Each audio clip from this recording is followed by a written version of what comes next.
पारसठ BW इस channel पर आपका स्वागत है। इस चैनल पर आपको सुनने के लिए मिलेगी रहस्यमय और भूतिया कहानी। अगर इसी तरह कहानी सुनना चाहते हैं तो हमारे चैनल को सब्सक्राइब कीजिए और वीडियो पसंद आए तो लाइक कीजिए। और शुरू करते हैं आज की कहानी। खेतपुर में 3 महीने से बारिश की एक बूंद नहीं गिरी थी। आसमान जैसे रूठ गया था।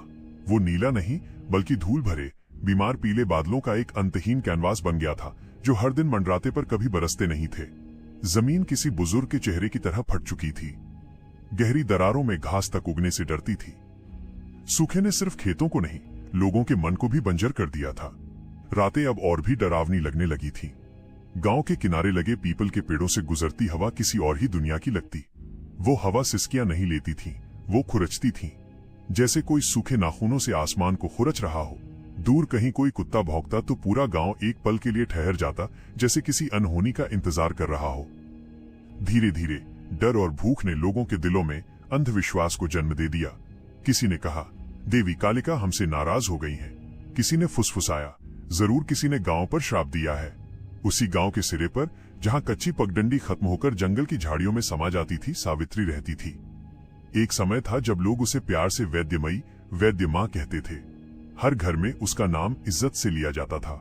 किसी को बुखार होता तो उसकी जड़ी बूटी काम आती। किसी औरत को प्रसव पीड़ा होती तो सावित्री ही दाई बनकर जान बचाती। आज उसी सावित्री को देखकर लोग रास्ता बदलने लगे थे। रात का तीसरा पहर था। बाहर हवा पीपल के पत्तों में फंसकर फुसफुसा रही थी, जैसे कोई मंत्र पढ़ रहा हो। मुखिया की हवेली से सटी झोपड़ी में दिया कांप रहा था। ये रूपा की झोपड़ी थी, मुखिया की बहू। रूपा की चीखें मिट्टी की दीवारों से टकराकर गूंज रही थीं। थोड़ा और दम रख बेटी, देवी कालिका तेरे साथ हैं। सावित्री की आवाज रूपा के दर्द को ढाढ़स बंधाने की कोशिश कर रही थी। बाहर मुखिया और कुछ गांव वाले दीवारों के आर पार सिर्फ आवाजें सुन पा रहे थे। फिर एक पल आया, सब कुछ शांत हो गया। और फिर बच्चे के पहले रोने की कमजोर सी आवाज गूंजी। दरवाजा खुला, सावित्री बाहर निकली। उसकी गोद में एक नवजात शिशु लिपटा था। चेहरे पर थकान थी, पर आंखों में एक कोमल सुकून। मुखिया जी, पोता हुआ है। लेकिन उसी पल किसी ने झोपड़ी के भीतर झांका। रूपा हिल नहीं रही। मुखिया धक्का देकर अंदर घुसा। रूपा निष्प्राण पड़ी थी। आंखें खुली थीं और छत को घूर रही थीं। होंठ नीले पड़ चुके थे। एक सेकंड की खामोशी मौत से भी भारी थी। रूपा मर गई है, मुखिया की पत्नी की चीख ने गांव को जगा दिया। तू ही थी वहां सावित्री, एक ग्रामीण चिल्लाया। हमने तुझ पर भरोसा किया था और तूने मेरी बहू को मार डाला। मुखिया गरज उठा। मुखिया जी, मैंने कुछ नहीं किया, सावित्री कांपती हुई बोली। रूपा की सांसें कमजोर थीं, उसका शरीर थक चुका था। झूठ, मुखिया की पत्नी ने उसके हाथ से बच्चे को झपट लिया। हमने देखा था, तूने कुछ मंत्र पढ़े थे। तूने ही देवी को नाराज किया है। यह सूखा तेरी वजह से है। चुड़ैल है ये। वो मंत्र नहीं थे। सावित्री की आवाज में दशकों का विश्वास कांप रहा था। वो प्रार्थना थी। बोलना बंद कर, मुखिया चिल्लाया। तेरी दवाओं ने मेरे वंश की जोत बुझा दी। तू चुड़ैल है। अगर मेरी दवा जहर होती तो तुम्हारे घर के बाकी बच्चे कैसे जिंदा हैं जो मेरे ही हाथों हुए। सावित्री ने भीड़ को देखा। और आज एक मौत ने मेरी पूरी जिंदगी मिटा दी। बस, मुखिया ने फैसला सुना दिया। इस गांव में अब तेरे लिए कोई जगह नहीं। जला दो इसकी झोपड़ी।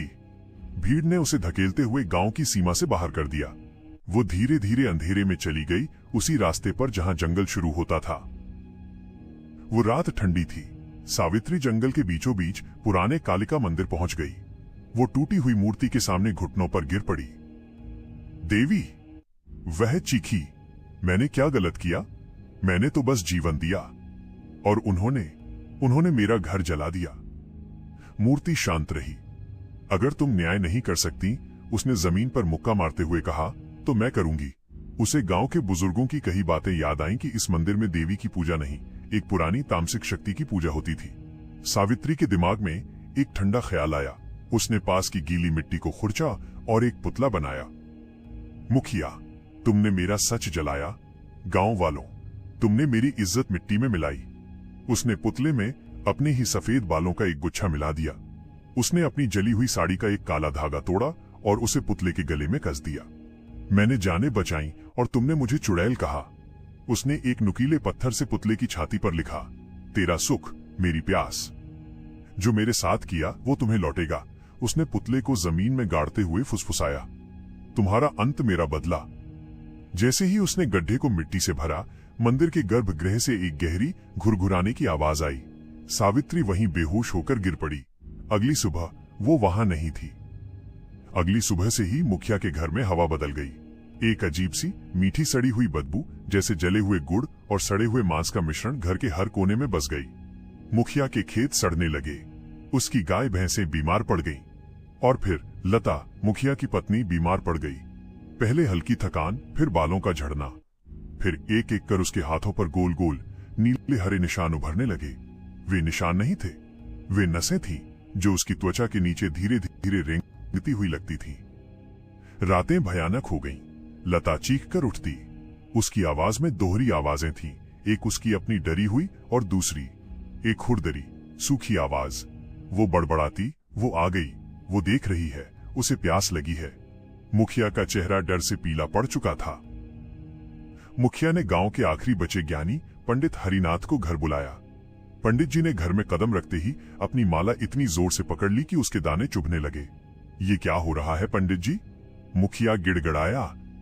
लता की हालत, सब कुछ सड़ रहा है। पंडित हरिनाथ ने आंखें बंद की। जब उन्होंने आंखें खोली तो उनकी माला उनके हाथ से छूटकर जमीन पर गिर पड़ी। मुखिया, उनकी आवाज कांप रही थी। ये किसी साधारण इंसान का किया काला जादू नहीं है। तो क्या ये सावित्री? चुप, पंडित ने उसे टोका। ये उससे कहीं ज्यादा पुराना और गहरा है। सावित्री तो बस एक जरिया थी। उसके गुस्से और दर्द ने उस टूटे हुए मंदिर में किसी ऐसी चीज को जगा दिया है जिसे सोना चाहिए था। हे भगवान, ये कुछ और है, ये भूखा है। क्या मतलब? किसी ने उस मंदिर की जमीन में कुछ दफनाया है, एक बंधन जो तुम्हारी जिंदगी से जुड़ा है।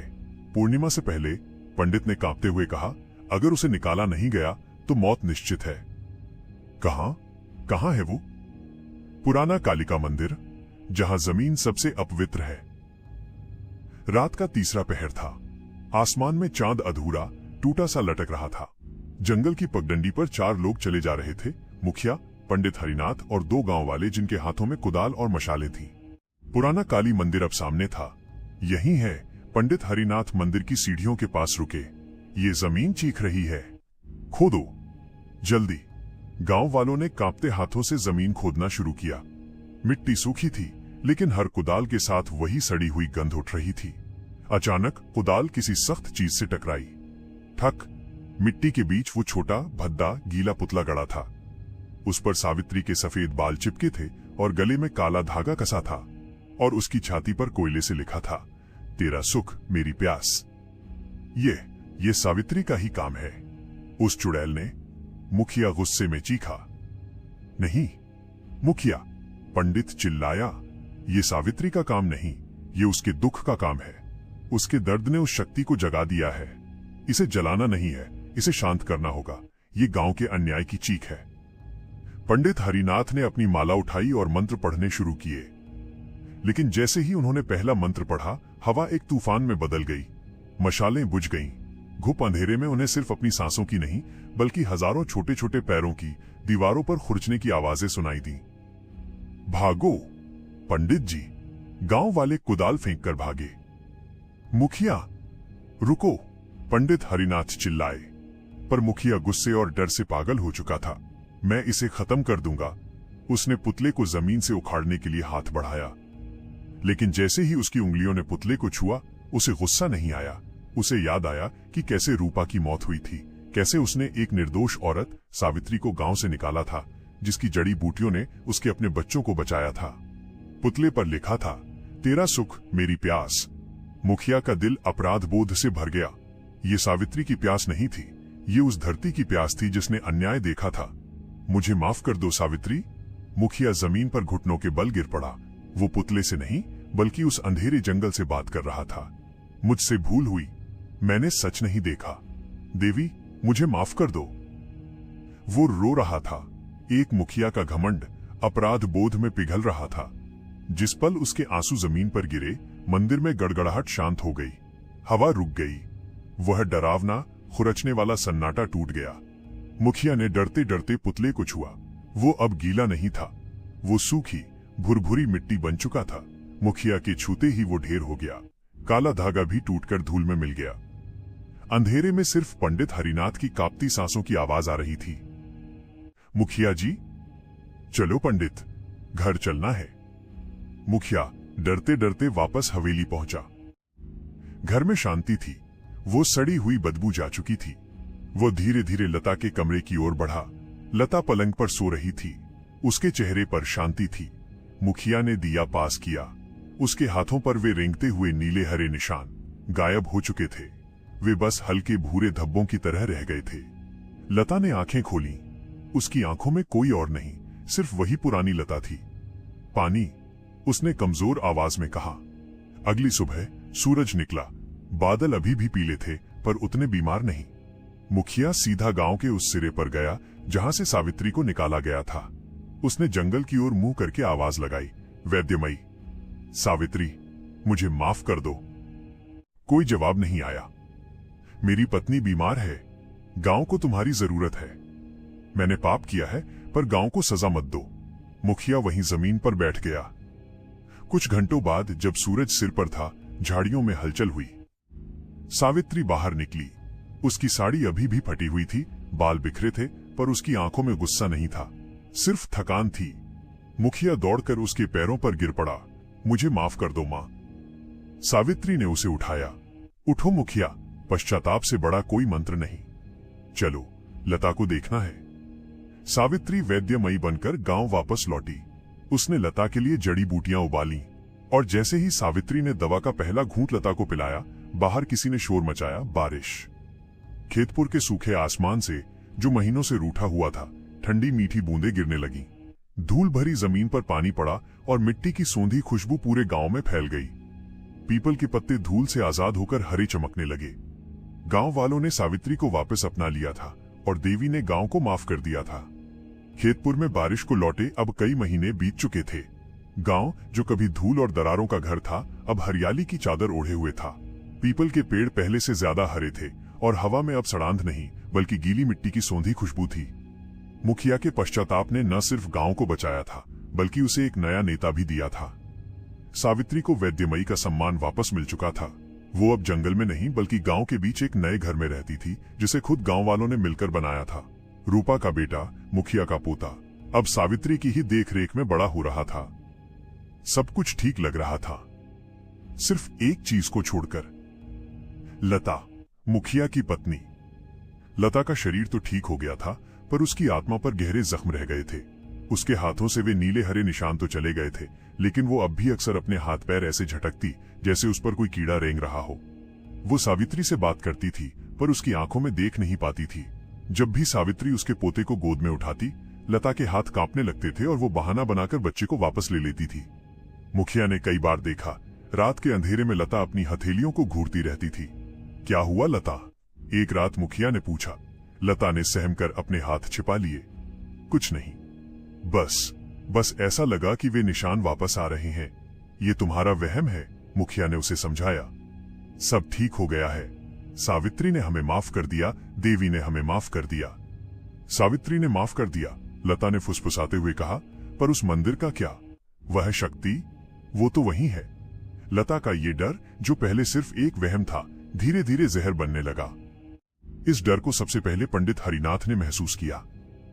पंडित जी अब हर सुबह उस पुराने कालिका मंदिर में दिया जलाने जाते थे। मुखिया के पश्चाताप के बाद वो मंदिर अपवित्र नहीं रहा था।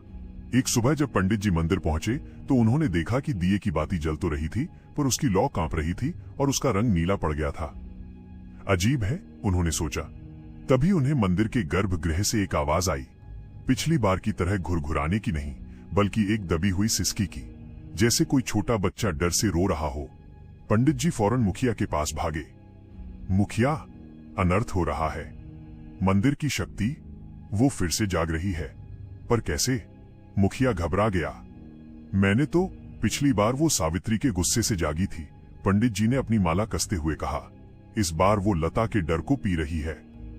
शाम होते होते खबर पूरे गांव में फैल गई, और डर आग की तरह फैलता है। गांव वाले, जो कल तक सावित्री का सम्मान कर रहे थे, अब फिर से उसके घर के सामने इकट्ठा होने लगे। ये सब इसी औरत की वजह से है। एक आदमी चिल्लाया, ये हमारे गांव को नहीं छोड़ेगी, इसे वापस जंगल में भेज दो। मुखिया ने भीड़ को रोकने की कोशिश की।